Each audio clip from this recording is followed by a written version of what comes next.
गुजरात में मैम जो अब की बार एक इतिहास नज़र बनता हुआ नज़र आ रहा है। जिस तरीके से जनादेश एग्जिट पोल्स में भी जो दिखाया जा रहा था, भारतीय जनता पार्टी ने उसे भी एक तरीके से क्रॉस कर दिया है। 158 सीटें मिलती हुई नज़र आ रही हैं। इस जनादेश का मतलब ऐसा क्या फैक्टर था बीजेपी का जिसने गुजरात में काम किया है, जिसके आधार पर जनता ने इतना वोट दिया है? जी, काम किया है। सबका साथ सबका विकास, पहली बात। दूसरा, मोदी जी का कोई मुकाबला ही नहीं है। मोदी जी को कोई मैच नहीं कर सकता। हमारे पास जो मोदी है तो मुमकिन है, हर चीज़ मुमकिन है। और गुजरात में तो काहे को देखिए आप, पूरे देश पे राज करता है गुजरात। चाहे हमारे प्रधानमंत्री जी हमेशा ये है कि भारत के हैं, पहले भारत क्या, आज तो वो सारे विश्व के हैं। G20 के भी वो बने हैं अध्यक्ष। और मैं तो ये कहूँगी कि मोदी जी की जो खूबियाँ हैं, वो खूबियाँ ही सब कुछ लेके आई हैं। और किसी को चैलेंज करने का भी कोई वो ही नहीं था, माने हिम्मत नहीं थी, सिर्फ बातें थी। केजरीवाल जी जो बात करते थे वहाँ पे हम ये करेंगे, कुछ भी नहीं कर पाए हैं। कांग्रेस किधर भी नहीं खड़ी है, बताइए कितनी पुरानी पार्टी है, लेकिन कुछ नहीं कर पाती है। क्यों? क्योंकि मोदी जी का कोई मुकाबला है ही नहीं। मोदी जी पे पूरी पब्लिक को, पूरे भारत को, हर व्यक्ति को, बूढ़े बच्चे जवान सबको विश्वास है। और ये विश्वास जो है वही इंसान को जिताता है, वही आगे लाता है। 27 सालों से देखा जाए तो गुजरात एक बीजेपी का गढ़ बनी हुई है। जिस तरीके से 27 सालों से कोई पार्टी वहां पर टक्कर दे ही नहीं पाई, तो ऐसा कौन, मोदी जी ही एक ऐसा फैक्टर है जिसके चलते गुजरात में कोई हरा ही नहीं पाया बीजेपी को? देखिए, काम भी किया है। नहीं तो कम्युनिस्ट भी थे कभी बंगाल में, लेकिन वो लोग भी अपना उतने साल नहीं बिता पाए जितने सालों से हमारे मोदी जी जो हैं उन्होंने साबित किया है कि काम करते चलो तो आप बरसों तक रह सकते हैं। अल्टरनेट ही नहीं रहता, आपके सामने कोई चॉइस ही नहीं रहती कि हम लोग किसी और को चुन लें।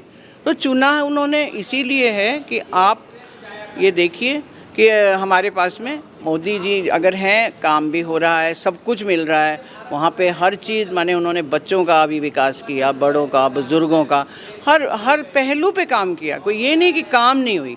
कोई अभियान है, स्वच्छता अभियान है, एनी अभियान, सारे अभियानों के वहाँ पे पूरी तरह से एकदम से ईमानदारी से काम होता है। भ्रष्टाचार नहीं है, बहुत सारी खूबियाँ हैं, सिर्फ ये नहीं है। लेकिन मोदी जी ने साबित किया, अपने आप को प्रूव करना it's a very difficult work. और जो मोदी जी ने साबित किया उस पर लोग श्रद्धा से उनके आगे सिर झुकाते हैं, कह रहे हैं मोदी जी हैं तो बस हम उनके साथ ही हैं जी, हम कमल के फूल के साथ हैं।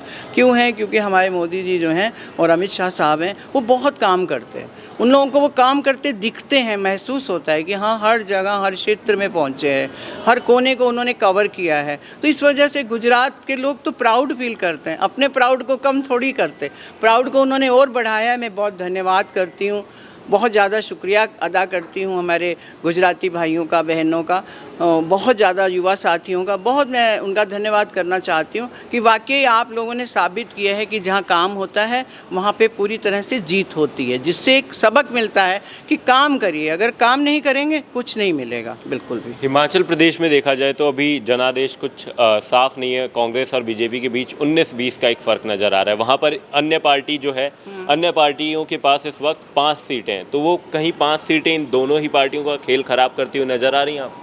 नहीं, ऐसा कुछ नहीं है। ऐसा कोई खेल कोई ख़राब नहीं कर सकता। भारतीय जनता पार्टी को ही सभी लोग चाहते हैं। हिमाचल भी हमारा प्रदेश है जहां हमने बहुत काम किया है। तो हिमाचल के जो लोग हैं, मैं तो वो दिन भी याद रखती हूं जब माननीय प्रधानमंत्री मोदी जी ही वहां के प्रभारी थे और हरियाणा के भी प्रभारी थे। मैं हरियाणा से हूँ, हमने देखा उनका काम, समझा है, पूरी तरह से जानते हैं कि वो काम में ही विश्वास करते हैं। और दिल्ली की जनता ने जिस तरीके से एमसीडी में जनादेश दिया भारतीय जनता पार्टी को, तो क्या भारतीय जनता पार्टी उससे संतुष्ट है या कुछ ऐसी कमी रह गई जिसके चलते जनता ने अब की बार आम आदमी पार्टी को मौका दिया है एमसीडी में?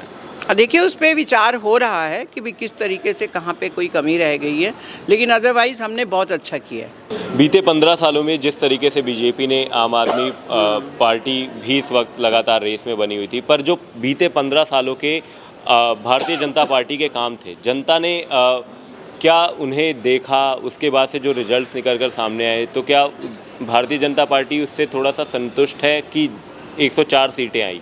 एग्जिट पोल्स में तो और भी कम दिखाई जा रही थी, तो क्या जनता इस रिजल्ट से संतुष्ट है?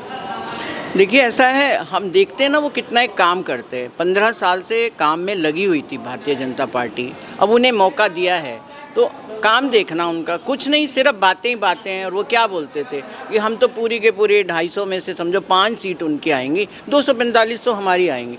मैंने इतने इतने झूठ बोल बोल के लोगों को बरगला लिया कि हम ही जीत रहे हैं। जब एक इंसान जीत रहा होता है तो दूसरे लोग 4 वोट भी कह देते हैं कि चलो ठीक है, इनको ही वो कर देते हैं, इन्हें मौका देते हैं। नो प्रॉब्लम, मौका लीजिए और पूरा दिल्ली को सफाई कीजिए, काम दिखाइए, बस हमको कोई वो नहीं है किसी तरह से। ये लोकतंत्र है, हम आपको अभिवादन करते हैं, कहते हैं कि हाँ ठीक है जी आप आइए, फिर अगर आपको पब्लिक ने चुना है, हालांकि वो बात नहीं आई है, लेकिन फिर भी अगर आपको आए हैं तो अब देखते हैं कि क्या करते हैं। लेकिन बीजेपी जो है इनके हर कदम को पूरी तरह से देखेगी और दिल्ली में पूरा विकास करेगी और पूरी तरह से काम करेगी। और ये समझ में आ रही है पूरी तरह से कि आप काम नहीं करते, सिर्फ बातें करते, और इन्हें एक्सपोज करेंगे। अंत में सबसे बड़ा सवाल यही है कि गुजरात में तो एक तरीके से स्पष्ट जनादेश है, जनता ने सीधा अपना जवाब दे दिया है, पर हिमाचल प्रदेश में क्या बीजेपी आ रही है? जी हमें तो पूरी उम्मीद है एकदम से आएगी, बीजेपी ही आएगी। लोगों को पता है कि डबल इंजन की सरकार चाहिए ही चाहिए, और वो आप देख भी रहे हो अच्छी आ रही है, सभी जगह पे बहुत अच्छा हो रहा है।